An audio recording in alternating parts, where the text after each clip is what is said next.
তাহলে নির্বাচিত সরকার তো এসেছে, তো বলা হয়েছিল যে সম্পর্ক উন্নয়ন হবে, হয় নাই তো। সরকারকে অনুরোধ করছি, আহ্বান জানাচ্ছি যে আপনারা অবিলম্বে গত 56 বছরের এই সীমান্ত শহীদ এবং হতাহতদের তালিকা প্রকাশ করেন। আওয়ামী লীগ জাতীয় পার্টি মিলে এই ভারতীয় একাদশ গত 5.5 দশক ধরে সবচেয়ে বেশি সময় ক্ষমতায় ছিলেন। যদি এমনটাই ধরে নেওয়া হতো যে তারা ভারত বিরোধী ছিলেন না, কিন্তু বাংলাদেশের জাতীয় স্বার্থ সফলভাবে সংরক্ষণ করতে পেরেছেন, তাহলে এই অভিযোগগুলো বারবার আসতো না গণমাধ্যমে এবং জাতীয় পর্যায়ে। কিন্তু আমরা দেখেছি যে এই ভারতীয় একাদশ ক্ষমতায় থাকার পরেও আমাদের যে দ্বিপাক্ষিক বিষয়গুলো আছে, ইস্যুগুলো আছে, সেগুলোর কোনোটাই সম্মানজনক কোনো সমাধানের পথে যায় নাই। এবং না যাওয়ার কারণে যেটা হয়েছে, বরাবরই 1-2 দিন পর, 1-2 সপ্তাহ পরপরই এই ইস্যুগুলো আবার সামনে আসে, সারফেসে আসে এবং দ্বিপাক্ষিক সম্পর্কটাকে আবার টানাপোড়েনের দিকে নিয়ে যায়। বলা হয়েছিল যে যেহেতু গণ অভ্যুত্থান হয়েছে, হাসিনাকে পদচ্যুত করে পালিয়ে যেতে বাধ্য করা হয়েছে, আওয়ামী লীগের সরকারের পতন হয়েছে, ভারতের স্বার্থ ক্ষুণ্ণ হয়েছে, তাই অন্তর্বর্তীকালীন সরকারের সময় ভারত এই সম্পর্কটাকে কোনোভাবে অ্যামেন্ড করবার চেষ্টা করে নাই।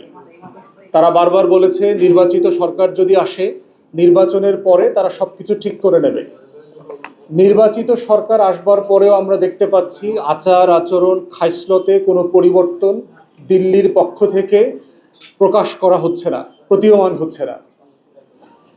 তার গুরুত্বপূর্ণ জায়গা অনুষঙ্গ হচ্ছে, যেটা সীমান্ত এবং পুশিন আকারে আমরা গত কয়েক সপ্তাহ ধরে দেখতে পাচ্ছি।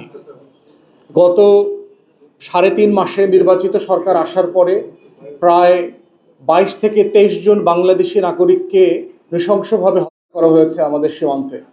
তাহলে নির্বাচিত সরকার তো এসেছে, তো বলা হয়েছিল যে সম্পর্ক উন্নয়ন হবে, হয় নাই তো। আপনারা আপনাদের দ্বিপাক্ষিক সম্পর্ক উন্নয়নের অংশ হিসাবে বলেছিলেন যে ভিসা ওপেন করে দেয়া হবে, বাংলাদেশ সরকারও এমনটা কথা বলেছিল, করেন নাই তো। বলা হচ্ছিল দ্বিপাক্ষিক সম্পর্কের ভিত্তিতে সীমান্ত কমিয়ে আনা হবে। সম্প্রতি যে আমরা বিডিআর এবং বিএসএফ এর যে মিটিং দেখলাম দিল্লিতে, এই মিটিংয়ে কোনো যৌথ স্টেটমেন্ট পর্যন্ত দেওয়া হয় নাই। এর মানে হচ্ছে আমাদের তরফ থেকে যে বিষয়গুলো উত্থাপন করা হয়েছিল তার কোনগুলোই সমাধান করা, সম্মানজনকভাবে ডিল করবার চেষ্টা ভারতের পক্ষ থেকে করা হচ্ছে না।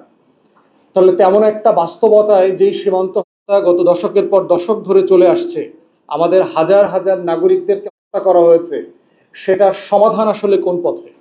ভারত যদি সম্পর্ক এগিয়ে নিয়ে যেতে চায়, ভারতকে বুঝতে হবে যে বাংলাদেশ বদলে গেছে, শেখ হাসিনার আওয়ামী লীগ ফেরত আসবে না। নতজানু পররাষ্ট্র নীতির উপরে ভিত্তি করে আমাদের আর সম্পর্ক চলবে না। এই সম্পর্কের ভিত্তি হতে হবে আমাদের সবার জাতীয় স্বার্থ এবং মর্যাদা, আত্মসম্মান বোধের ভিত্তিতে হতে হবে। সবার স্বার্থ সংরক্ষণ করেই এখানে এই প্রত্যেকটা দ্বিপাক্ষিক ইস্যু সমাধান করবার সুযোগ রয়েছে বলে আমরা মনে করছি।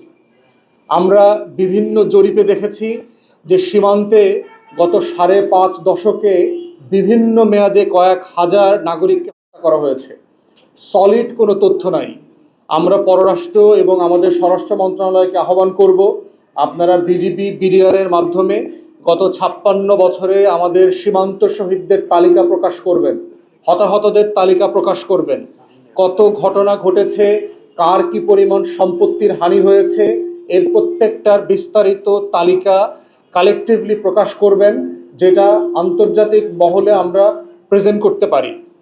20 থেকে গত 2000 থেকে 2025 এই 25 বছরের একটা ডেটাতে দেখলাম যে 1236 জন নাগরিক হত্যা করা হয়েছে। আবার 2015 থেকে 2025-এর ভিতরে দেখলাম 300-র উপরে নাগরিক হত্যা করা হয়েছে। সর্বোচ্চ হত্যাকাণ্ড ঘটেছে বলে বলা হচ্ছে 2019 সালে, এক বছরে 43 জনকে হত্যা করা হয়েছে। গত বছরেও আমাদের প্রায় 34 জন নাগরিক হত্যা করা হয়েছে। তাহলে তেমন বাস্তবতায় আমরা সরকারকে অনুরোধ করছি, আহ্বান জানাচ্ছি যে আপনারা অবিলম্বে গত 56 বছরের এই সীমান্ত শহীদ এবং হতাহতদের তালিকা প্রকাশ করেন। জাতিসংঘ থেকে শুরু করে আন্তর্জাতিক মানবাধিকার সংগঠনগুলোকে এই তালিকা পেশ করেন, প্রকাশ করেন, এবং বাংলাদেশে অবস্থিত যত কূটনৈতিক আছে ওনাদেরকে আপনারা সীমান্তে নিয়ে যান, পরিদর্শন করান, দেখেন, ওনাদেরকে দেখান, ওনাদের মাধ্যমে পৃথিবীকে দেখান যে কিভাবে ভারত আন্তর্জাতিক আইন, মানবাধিকার আইন, সীমান্ত আইন প্রত্যেকটাকে ভুলুণ্ঠিত করছে, যেগুলোতে তারা স্বাক্ষর পর্যন্ত করেছে।